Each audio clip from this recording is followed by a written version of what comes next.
ക്യാൻസറിലത്തെ അനിശ്ചിതത്വങ്ങളെ പറ്റിയിട്ടാണ് ഇപ്പോൾ സംസാരിക്കുന്നത്. എന്താണ് ഈ അനിശ്ചിതത്വം?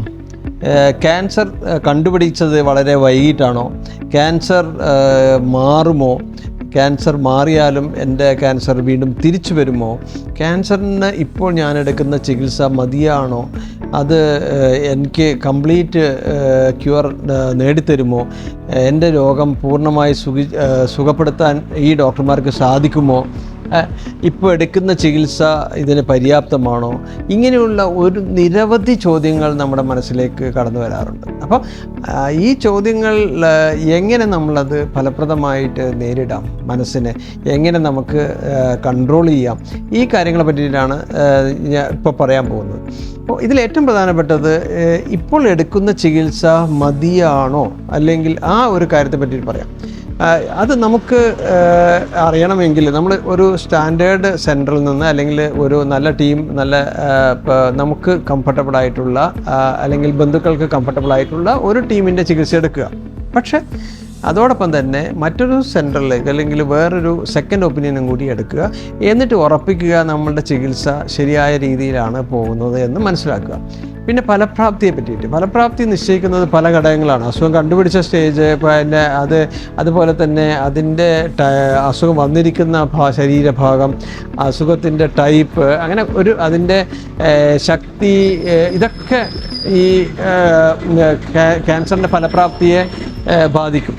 അതൊന്നും നമ്മുടെ കയ്യിലല്ല. അതൊക്കെ നമ്മുടെ കയ്യിലല്ലാത്ത കാര്യങ്ങളെപ്പറ്റി നമ്മൾ വ്യാകുലപ്പെട്ടിട്ട് കാര്യമേ ഇല്ല. അപ്പോൾ അതെങ്ങനെ നമുക്ക് നേരിടാം? അത് നേരിടാൻ നമ്മൾ ഒറ്റ മാർഗ്ഗമേ ഉള്ളൂ. നമ്മൾ അതിനെപ്പറ്റി അധികം ചിന്തിക്കാതെ മറ്റു പല പ്രവൃത്തികളിൽ, നമുക്ക് സന്തോഷം തരുന്ന പല പ്രവൃത്തികളിലും നമ്മൾ മുഴുകുക എന്നുള്ളതാണ്. ഇത്തരം ചിന്തകൾ മനസ്സിലേക്ക് വരാതിരിക്കുന്നത്. മാത്രമല്ല, നമ്മൾ മനസ്സിലാക്കുക, നമ്മളുടെ കയ്യിലല്ലാത്ത കാര്യങ്ങളെപ്പറ്റി നമ്മൾ വ്യാകുലപ്പെട്ടിട്ട് നമ്മളുടെ ജീവിതം പാഴാക്കി കളഞ്ഞിട്ട് കാര്യമില്ല. ഇനി മൂന്നാമത്തെ കാര്യം, നമുക്ക് ഈ ചികിത്സ എടുത്താലും അസുഖം തിരിച്ചു വരുമോ എന്നുള്ളത്. അതും ഞാൻ ഈ പറഞ്ഞ ഗണത്തിൽപ്പെടുന്നതാണ്. നമ്മുടെ കൺട്രോളിലല്ല. നമ്മൾ ശരിയായ വിധം ചികിത്സ എടുക്കുന്നുണ്ട് എന്ന് മനസ്സിലാക്കുക, നല്ല ചികിത്സയാണ് ലഭിക്കുന്നതെന്ന് ഉറപ്പുവരുത്തുക, ഡോക്ടർമാർ പറഞ്ഞ കാര്യങ്ങൾ കൃത്യമായിട്ട് ചെയ്യാൻ ശ്രമിക്കുക. ഉദാഹരണത്തിന് ഭക്ഷണം, വ്യായാമം, മാനസികമായിട്ടുള്ള റിലാക്സേഷൻ, അതേപോലെ തന്നെ മറ്റ് അസുഖങ്ങളുടെ ചികിത്സ, ഇതെല്ലാം കൂടി കൃത്യമായ രീതിയിൽ ചെയ്യുന്നുണ്ട്, നടപ്പിലാക്കുന്നുണ്ട് എന്ന് ഉറപ്പുവരുത്തുക. ഇത്രയും കാര്യങ്ങളെ നമുക്ക് ചെയ്യാൻ പറ്റുന്നുള്ളൂ. ഇനി ഇതിനെ നേരിടാനുള്ള മറ്റൊരു ഫലപ്രദമായ മാർഗം എന്ന് പറയുന്നത്, നമ്മുടെ ബന്ധുക്കളോടും നമ്മുടെ സ്നേഹിതന്മാരോടും തുറന്ന് സംസാരിക്കുക.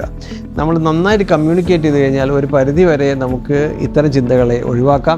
രണ്ടാമത്തെ കാര്യം, നമ്മുടെ ഇതേപോലെ നമുക്ക് ചികിത്സ എടുത്തിട്ടുള്ള സപ്പോർട്ട് ഗ്രൂപ്പുകൾ, ഇപ്പോൾ പ്രതീക്ഷ പോലെയുള്ള ക്യാൻസർ വന്ന് മാറിയവരുടെ സംഘടനയായിട്ടുള്ള പ്രതീക്ഷയിൽ ധാരാളം ക്യാൻസർ സർവൈവേഴ്സ് ഉണ്ട്. അപ്പോൾ ഇത്തരം ആൾക്കാർ ഇത്തരം സംഘടനയിൽ ചേരുന്നത് വഴി ഇത്തരം ആളുകളുടെ കൂട്ടായ്മയിൽ പങ്കെടുക്കുകയും അവരുടെ പ്രവർത്തനങ്ങളിൽ ഏർപ്പെടുകയും ചെയ്തു കഴിഞ്ഞാൽ നമുക്കൊരു പരിധി വരെ ഇത്തരം ചിന്തകളെ മനസ്സിൽ നിന്ന് അകറ്റാനും സാധിക്കും. അപ്പോൾ ഓർക്കുക, നമുക്ക് നമ്മുടെ കയ്യിലല്ലാത്ത കാര്യങ്ങളെക്കുറിച്ച് വേണ്ടാതെ വേവലാതിപ്പെടാതിരിക്കുക. രണ്ടാമത്, ശരിയായ ചികിത്സ ലഭിക്കുന്നുണ്ടെന്ന് ഉറപ്പുവരുത്തുക. മൂന്നാമത്തെ കാര്യം, നമ്മളുടെ സപ്പോർട്ട് ഗ്രൂപ്പുമായിട്ട് ചേർന്നിട്ട് കാര്യങ്ങൾ ചെയ്യുക. പിന്നെ ഭാവിയിലെ പ്രവർത്തനങ്ങളെ പറ്റിയിട്ട് നേരത്തെ പ്ലാൻ ചെയ്ത് അത് ലക്ഷ്യം വെച്ചിട്ട് നമ്മൾ നീങ്ങുകയാണെങ്കിൽ നമുക്ക് തീർച്ചയായിട്ടും ഇത്തരം ചിന്തകളെ, ഈ നെഗറ്റീവ് ചിന്തകൾ, അത് നമ്മുടെ ചികിത്സയെ ബാധിക്കുന്ന, ചികിത്സയുടെ ഔട്ട്കമ്മിനെ ബാധിക്കുന്ന കാര്യങ്ങളാണ്, അതിനെ നമുക്ക് ഒഴിവാക്കാൻ സാധിക്കും. അപ്പം നിങ്ങളുടെ ചികിത്സയിൽ ഒരു അനിശ്ചിതത്വവും വരാതിരിക്കട്ടെ.